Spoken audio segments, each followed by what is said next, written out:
Thomas Tracy Workshop. I pray that everyone had a safe and joyful holiday. Uh, no holidays go perfect in life.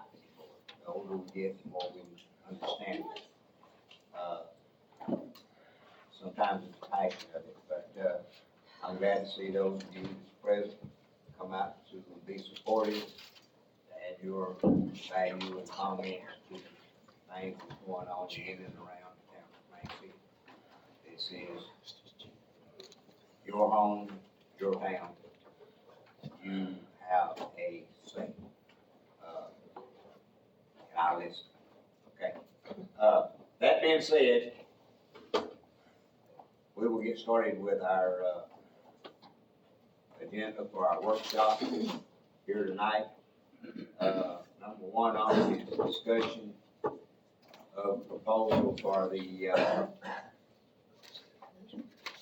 resolution 2026-01, adopting and approving the town of Spring City's policy for the personnel policy and procedures manual. It has been updated.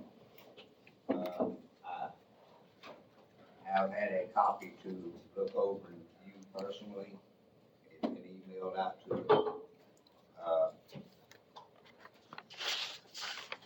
Thomas, would you like to elaborate on that, sir?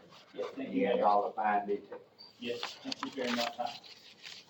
We have reached out to the University of Tennessee through MTAS, which is Municipal Technical Advisory Service, to their HR department. They help local governments with various things, and one of the things is handbooks. So we took our handbook, gave it to them, and they revised it. They made a lot of changes to it. The one that's sitting here now, Brenda and I have worked on, MTAS's HR department has worked on with us. That's their job, they're consultants that do HR kind of duties. The biggest changes to the handbook from the original handbook was a thing called comp time. Before, comp time was set up for 20 hours. Then after that number, you would be paid out at time and a half. Also, some of the department heads were able to get comp time, and that's not how comp time is to be set up. So we changed the comp time with the actual thought of comp time being was to work now and take time off later to save the budget. So we've changed the 20 hours of comp time to 240 hours of comp time, and only certain employees can get it. The department heads, they will get a thing called flex time. Flex time's been added to the personnel policy, and what that is it is for time for time, so hour per hour. It's not sellable. It's not, has no cash value. It cannot be used for a notice, and once you leave, it disappears. So that'll be flex time. Sort of like if you work an hour over today, you go home an hour early tomorrow. And all that's scheduled, and we'll know when and what they're going to do. We just got to keep track of it. One of the other changes that was made was in vacation time. The way that the old policy was set up was that on your anniversary date, you got all of your vacation time, whether it's 40 hours, 80 hours, or whatever length of service step you were in. The way that it is set up now, it will be every month, just like sick time, you will get a 1/12 of that, basically. So if you got 40 hours, you get 3.34 hours a month. So the best part of that is that if your anniversary date was close to the date that you couldn't carry over, you will no longer be forced to take all your vacation at one time. So now it'll slowly trickle in, and on your anniversary date after the 1 year, it'll be exactly the 40 hours, 80 hours, whatever it is. You'll just get it when you get your sick time, which is 8 hours. The other thing that we was able to fix was the sick time itself.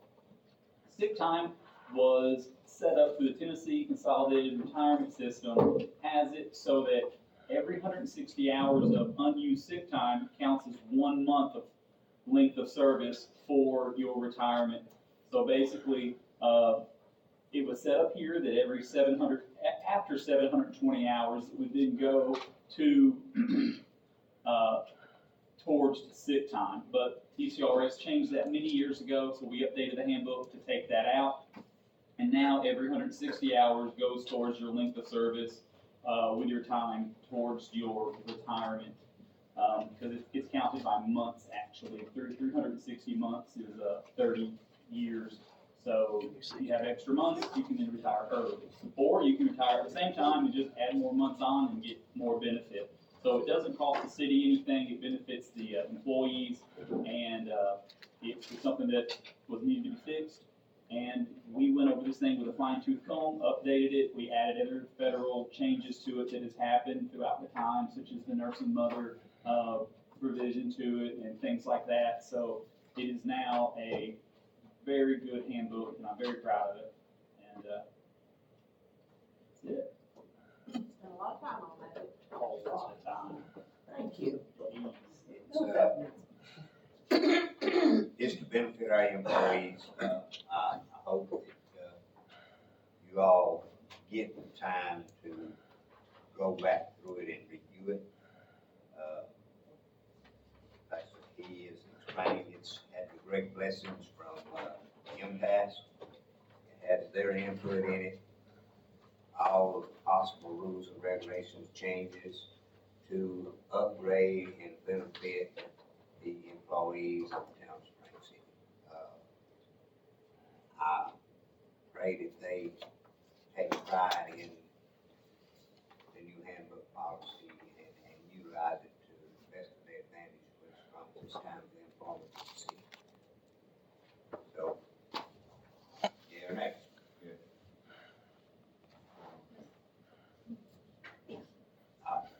So, number 2, discussion proposal resolution R 2026-2 is a contract price reduced for asphalt repair work and a one-time acceptance of the reduced price for repairs on Front Street and Clinton Avenue. Sir, could you? Yes. Thank you, Mayor. What this is we did a paving contract for pothole repair, because there's potholes all over the city we're gonna get taken care of. With the blessing of the board, they passed that a couple meetings ago. So when we got the company down to sign the asphalt contract, the owner of the company was with me, and we were talking about roads we wanted done, and one of them was Front Street and Clinton Avenue. So during that time, I said, let's go look at it. So we walked down there and looked at it, and he said, if all these repairs are right at one spot, and we don't have to jump all over town, it may be lower in price. He said, let me give you a quote. And I said, great. And so he came back with a quote for $16,000 to do asphalt repair work on Front Street and Clinton Avenue all the way down to the gas station.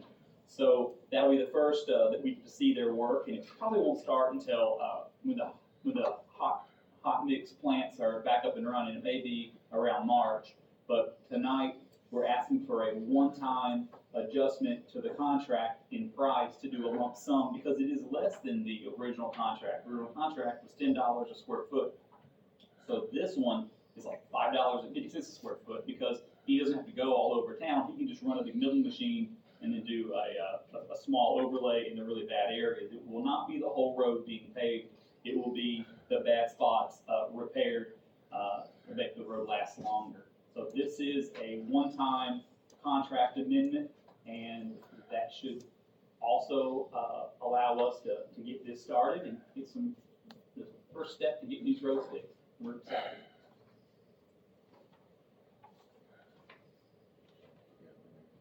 Yes, saving money at any price. Number 3 is a discussion of proposal resolution R 2026-3, requesting the Rhea County Election Commission to conduct the 2026 municipal election for 2 commissioner seats for 2026. Let me add something to that. Anybody who wants to do this, pick up a petition, I will sign any petition brought to me. Anybody who's informed. So you know. I say yeah. Do they just have to live in the town? Pardon? Do they just have to live in the town or They in live in the the city? city limits. City limits. Sorry, Thomas. If you want to know all the particulars, you just contact the election board in Dayton, and they'll give you all the. Number 4 is Discussion of proposed resolution R 2026-4, an amendment of the Town of Spring City's water and waste treatment fees, a schedule to add a fire line tap fee. Sir, would you like to explain Yes, this? thank you, Mayor, I would. What this came out of was that there was a business that wanted to come in and put in a 6-inch sprinkler system, which is the overhead, for fire protection. Well, the way our tap fees are set up, a couple years ago, we had a CPA put together our schedule of fees, and it was approved, and it was approved by the state. So with it being approved by the state, we couldn't borrow it, we couldn't lower it, and it was very expensive to do a 6-inch tap because of the water that was used is part of the capacity of the plant. So with that capacity, so say if a bunch of businesses came in that wanted 6-inch water taps, that capacity of the water used makes up the amount of money that it would take to upgrade the plant, and typically you pass that on to the ones that are using it to the ones that are already here. So that's why the tap fees are so high for water and sewer taps, because you're buying a capacity. So we didn't want to charge a fire line the same amount as for a water tap as a business that was gonna be using water versus holding water in case of a fire. So we felt that our capacity for this would be a lot lower. To do a 6-inch water tap in the city is $75,000 for the tap. So we figured that the point of the sprinkler system isn't necessarily to use water, it's to save lives. So we decided that the capacity isn't gonna be that much, and we will just charge a lower tap installation fee, and then have them purchase the meter, the vault, the backflow preventer, and they'll have the costs that are associated with it, but we'll do the tap fee with a little bit of capacity that they're gonna take up of the plant. Because if it does ever kick on, we're gonna need to have enough plants to push that. So the fees are for 1-inch, $3,000, for 1.5-inch, $3,500, 2-inch, $4,000, 3-inch, $5,000, 4-inch, $6,000, and 6-inch of $7,000. So it's 1/10 of what it would be if they did a water tap, because there's no capacity being used, except for what's being held in the pipe, and maybe when they flush it annually. So that's what we did, was we made an entire new fee schedule for fire line tap fees. In lieu of changing the other tap fees, we just made another category. And is this gonna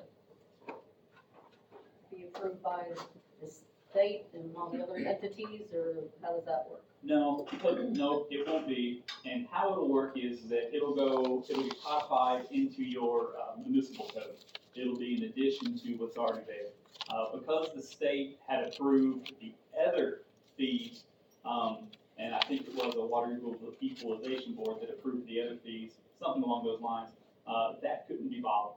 That was their blessing. So you can't touch that. But what you can do is make another schedule of fees for something different.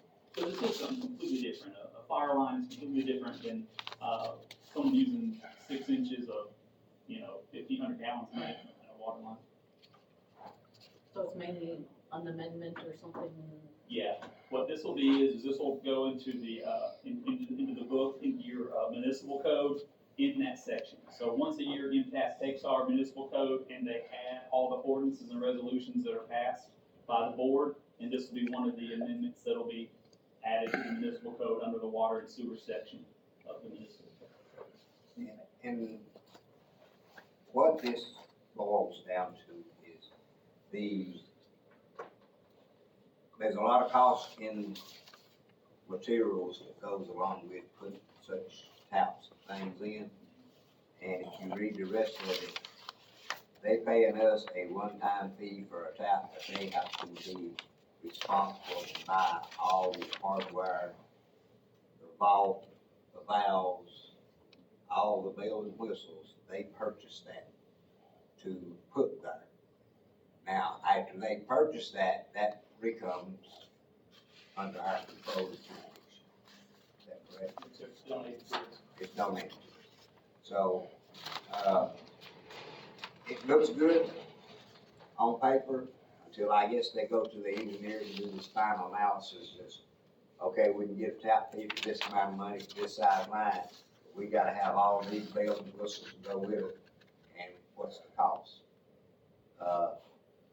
For a municipality, I think you might get a break, but I think for an individual or unless it is a great big, contracting company that does it regular, they can get you at a different rate than anybody. But this is the benefit for, say, if we have a church that decides they want to put a sprinkler system in,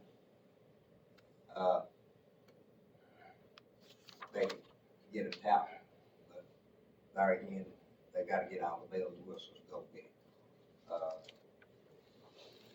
It's been an approach the city, due to an establishment is being required by law to put sprinklers in. And, they already got water, but they need a different size line to suppress a sprinkler system. And sprinkler system is to prevent loss of life, it's not to save your bill. So, y'all good with it? Okay. Number 5 is resolution number R 2026-5, authorizing the mayor to execute the contract for the fireworks service for the Shaky Lake celebration. Have you all went over that?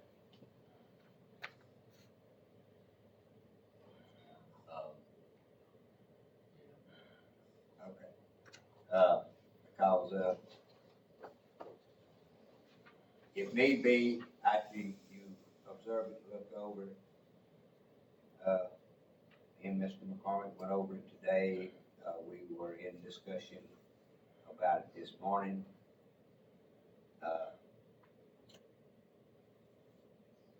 We feel good about what they've done. Do you have any questions? So our total contract amount is $18,151.75. Yes, sir. It has gone up now. It's also for. You can explain this better than I can, sir. Thank you, Mayor. This is really a tricky one. How we wrote this ordinance, or this resolution, sorry, how we wrote this resolution was to authorize the mayor to, sign the contract and execute the contract, and for, Brenda to be able to pay the amount, with your approval. So this one, the actual contract is for $17,151.75. But on here, the payment that's being, under the whereas, which is an explanation, it's not the codified, this is the law, which is what therefore now it be resolved, is what they voted on. The whereas is an explanation of it. So in the explanation of it, we have $18,100 because we put the higher amount on there deliberately, because that higher amount is with a $1,000 fee for a technician in case we can't find one. And this way we won't have to come back and revote, because it will either be $1,000 savings, or it'll be the exact cost of $18,151. So it just depends if we can get a technician or not, or if they've got to supply one or not. So, Brenda will be authorized to pay the $18,151.75, or it'll be $17,151.75. So it really just depends if the technician comes in there. So we put the higher one on there, so no one has to be, doesn't have to be brought back for an additional vote closer to time. So it's just a larger amount. We may save, we may not. We're working on saving them. It'd be great. Because nowhere in their original contract does it state anything. We got this hiccup, bit us on the underwire last year, that it state technician fee. That's not how Pyro shows his contract is drawn up. So due to, we had a conflict last year, they were more than happy to come in and try to get an explanation, although that wasn't the way it was.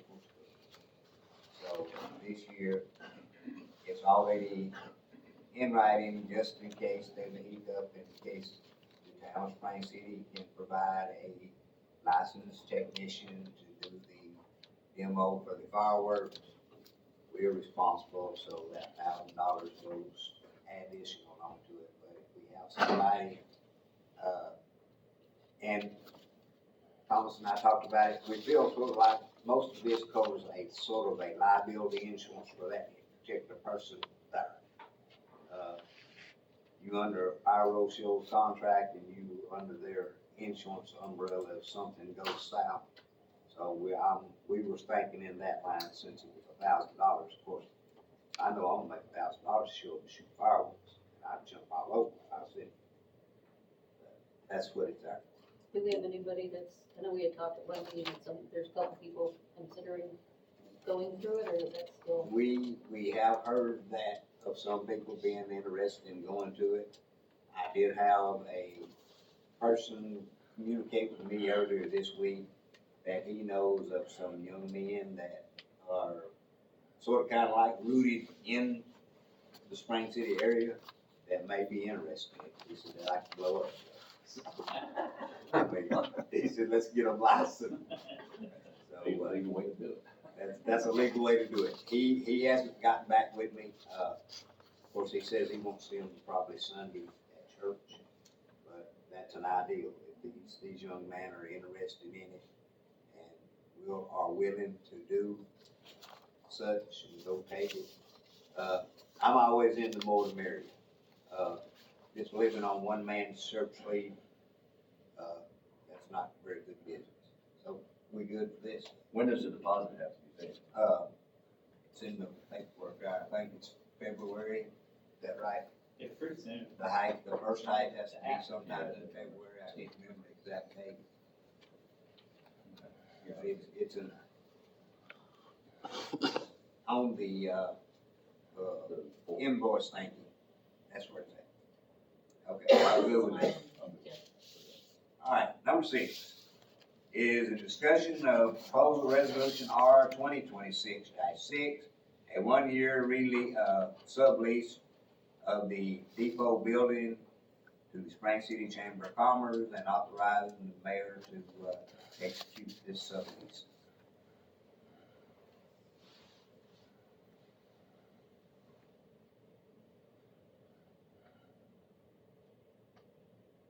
Is this the same as it was last year, or did they go up to something?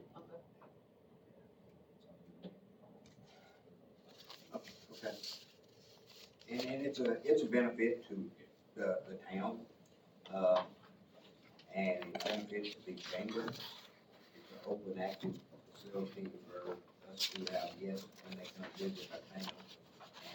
And, also, the chamber is blessed with opportunities to help us with the, cost that it takes to keep this building up and operational and keep it alive in the building. People are building that sits dormant without any activity, it loses its look. It goes down here. That's a city landmark. Yes, ma'am? Who owns the chamber? I mean, the depot? Norfolk. Norfolk still owns it. I know, years ago, they were gonna tear it down. Yes. And JC's got together with a whole bunch of other group and I left town for 38 years and went to Wolf Creek. Yeah, the Norfolk Southern Cincinnati, Ohio is home office, I do believe, the property and the grounds. I never foresee it's the Norfolk Southern giving that turf up because it's, No, they own a lot of turf. They have to work on it. And we've tried to buy it. oh no, they're not gonna sell anything. We tried to get them We to tried to donate it buy it. and sell it or We whatever. ain't got that kind of money. Yeah, they're probably not gonna sell it. Number 7, discussion of proposal resolution R 2026-7, resolution approving a rail cam project at the depot building and authorizing the mayor to negotiate and execute the agreement. Would you like to explain this? Yes, thank you.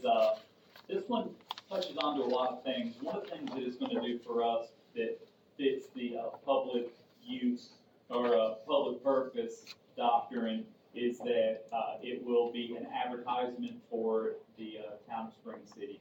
It's gonna be a company that sends us a camera type system with a DVR and a computer and a camera that is mounted on the depot that records the trains and puts it on YouTube. And people watch it, and people like it. And it will get our name out into the world. People will watch trains go by, and as you know, they go by every 30, 40 minutes. It seems 15 like. minutes, Yeah. 15 to 20 minutes. Oh, they're gonna love it. So, and how it fits the public purpose doctrine with using our electricity and our facility is that it's an advertisement for tourism for the city.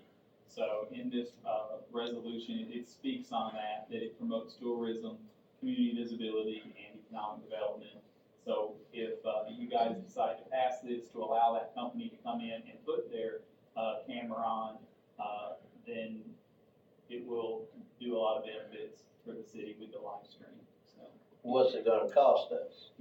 It will cost us, it'll be de minimis technically, it'll be no different than taking a sip of water out of a water fountain, because it's gonna be a little camera and a, DVR that's running, that's recording it, so the cost is very small. I don't know how you calculate it.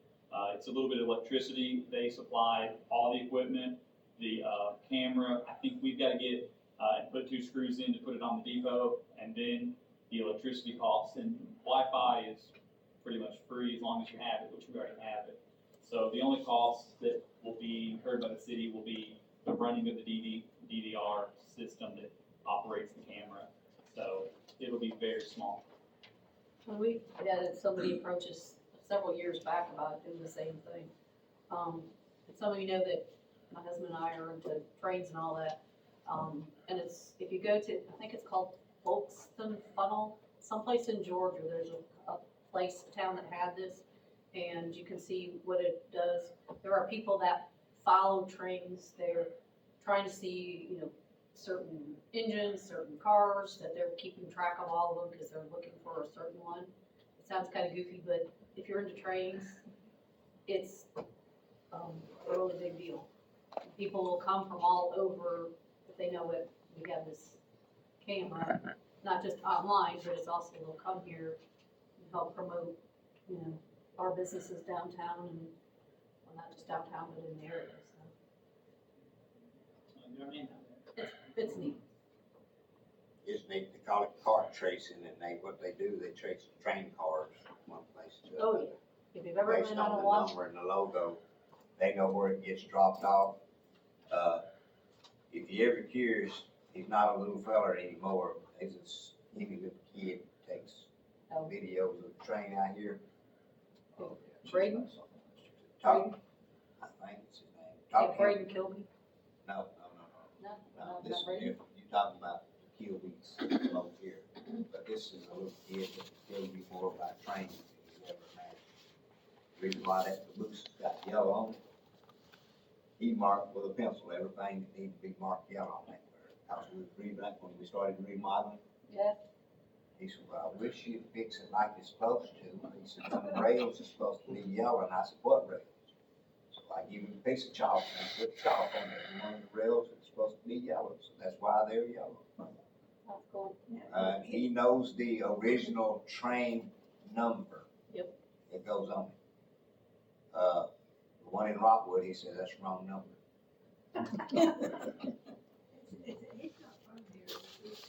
He lives with his grandmother. I see this. Well, frankly, I don't know, people, like I say, people travel all over the place to look at these trains. So, I don't know if you remember the 21st Century Steam Train, they had the program in Chattanooga going all over the place a few years back. We did a number of those trips and even other ones around, and if you're on a trip, like he's talking about the people that are train chasers, at every crossing you see a bunch of people that are taking pictures and filming things, and then you go down to another area that's kind of remote, then the next opening, there's more people, so it's fun, seeing the people all over the place. Okay, y'all good with that? Good. All right.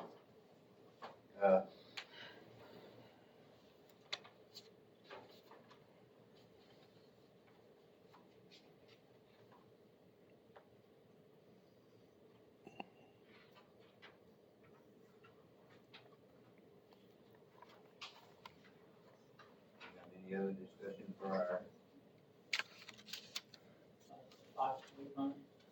Yes. It ain't written down in front of me, I'm going off what I'm looking at here. Ma'am, would you like to explain this, please? Sure. I'm Renee Milner. I'm on the board for the Animal Shelter Alliance of Ray. And we support the Ray County Animal Shelter. And we would like to do a 5K run in March as a fundraiser for the animal shelter.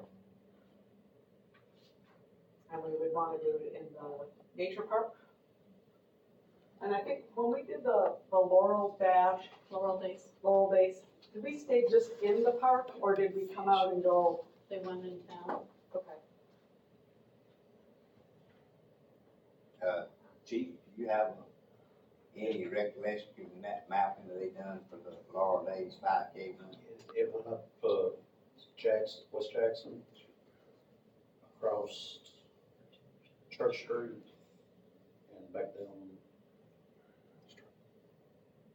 West Drive. Or we picked it up. It was West Drive. It was West West Drive, but it wasn't Church Street, it was part of, Lavender Street, It was was, Lavender Street. it was like, Lavender Street. we had no issues taking care of that, Okay. Yeah, we wanted to avoid Front Street and, all that. We know there's been some concerns about that in the past, so we for sure wanted to avoid that. I think we have a resolution for our Front Street issues. Okay, good. Right, but, we're not gonna poke the bear. I'm peaceful with it. Good. For what little bit we do.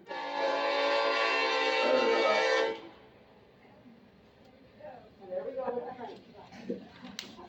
I'm good with it being there, and, what we can do since we didn't have it on our agenda for discussion tonight or prior to our, workshop is, she's come in and picked up the proper paperwork and stuff, but they'd like to have opportunity to go ahead and promote advertisement.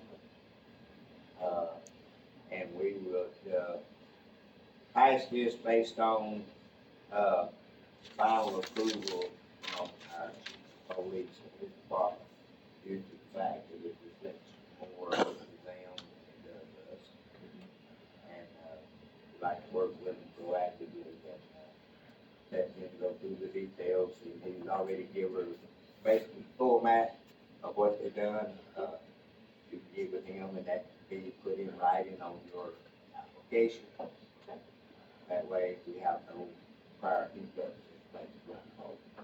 So if it pleases the board of commissioners, you all be okay with putting that on the vote on it and being pending that it's approved by the chief of police. You may be able to find it, if you don't have a paper about the actual route, is if you contact the aquarium, the people that were in charge of Laurel Days. I mean, that might be an option. We've got maps on file. Okay. Yeah. And I believe, Judy, you checked the schedule. There's not anything else on the schedule that. Oh, I'm sorry. Sorry. I'm actually gonna question because what she has is the regular park rental reserve application. Would that not need to be the special event? So, the application that you have, will have to give you the other one. But it is open that day, right? Yes, there's nothing booked in March yet. And what was the date, so I can go ahead and put 21st. it? March 21st, 10 a.m.